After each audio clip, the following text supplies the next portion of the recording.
Halo sahabat remaja Kristen, sahabat keluarga Pandu. Hari ini kita akan mendengarkan renungan yang didasarkan atas Alkitab dari Lukas 11 ayat 33 sampai 36. Namun sebelumnya, mari kita berdoa. Tuntun kami dengan Roh Kudus ya Tuhan, agar kami bisa memahami dan melakukan firman Tuhan di dalam hidup kami. Amin. Lukas 11 ayat 33 sampai 36. Tidak seorang pun yang menyalakan pelita, lalu meletakkannya di kolong rumah atau di bawah gantang, melainkan di atas kaki dian, supaya semua orang yang masuk dapat melihat cahayanya. Matamu adalah pelita tubuhmu. Jika matamu baik, teranglah seluruh tubuhmu. Tetapi jika matamu jahat, gelaplah tubuhmu. Karena itu perhatikanlah, supaya terang yang ada padamu jangan menjadi kegelapan. Jika seluruh tubuhmu terang, dan tidak ada bagian yang gelap, maka seluruhnya akan terang, sama seperti apabila pelita menerangi engkau dengan cahayanya. Judul renungan kita adalah, Aku Remaja Kristen, Mataku Menerangi Hidupku.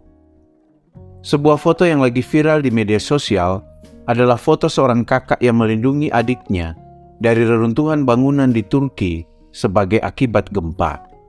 Apa yang dilakukan sang kakak ini menjadi inspirasi untuk banyak orang, termasuk para remaja, tentang berkorban bagi orang lain. Sang kakak telah bertindak sebagai terang untuk menerangi adiknya. Kita belajar bahwa pelita atau lampu tidak pernah bernyala atau dinyalakan hanya untuk menerangi dirinya sendiri. Pelita itu dinyalakan karena terangnya dibutuhkan oleh orang lain, oleh kehidupan ini. Karena dia dibutuhkan, orang tidak menyalakan pelita lalu meletakkannya di ruang bawah tanah, kecuali kalau memang orang membutuhkan terang di ruang bawah tanah.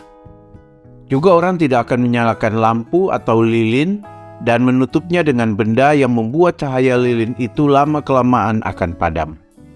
Lampu yang dinyalakan harus ditempatkan di posisi yang benar, seperti lampu di jalan yang dipasang di tiang-tiang lampu yang tinggi, agar dia terlihat jelas dan bisa menerangi jalan dengan baik. Tapi Tuhan Yesus kemudian berbicara tentang mata sebagai terang tubuh. Tuhan Yesus tentu sedang berbicara tentang orang-orang yang bisa menggunakan matanya untuk melihat. Tidak sulit untuk para remaja memahami perkataan Tuhan Yesus ini. Bukankah kita pertama-tama melihat apakah sebuah berita itu baik atau tidak dengan mata kita? Bukankah kita melihat apakah sesuatu itu baik atau tidak pertama-tama dengan mata kita? Bukankah kita melihat apakah seseorang perilakunya menyenangkan atau tidak, ya pertama-tama juga dengan mata kita? Bukankah para remaja menonton YouTube, menonton film, dan juga memilih sebuah game, pertama-tama ya dengan melihatnya, dengan mata, dan menentukan apakah itu menarik atau tidak, apakah itu baik atau tidak. Itu artinya, mata kita harus bisa memilih mana yang harus kita lihat, mana yang tidak harus kita lihat, mana yang pantas ditonton remaja dan mana yang tidak pantas ditonton remaja, mana buku atau majalah yang pantas dibaca remaja dan mana yang tidak pantas. Kalau tidak pantas untuk ditonton atau dibaca, ya jangan dilakukan, supaya itu tidak merusak diri kita. Ingatlah lagu sekolah minggu, hati-hati gunakan matamu. Jadi gunakanlah mata kita dengan benar saat menggunakan media-media sosial yang ada.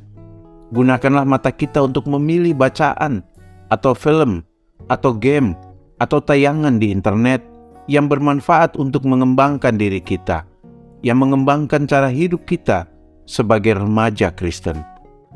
Jangan memilih atau melihat atau menonton film, game, atau bacaan yang hanya akan merusak diri kita, yang hanya akan merusak perilaku kita.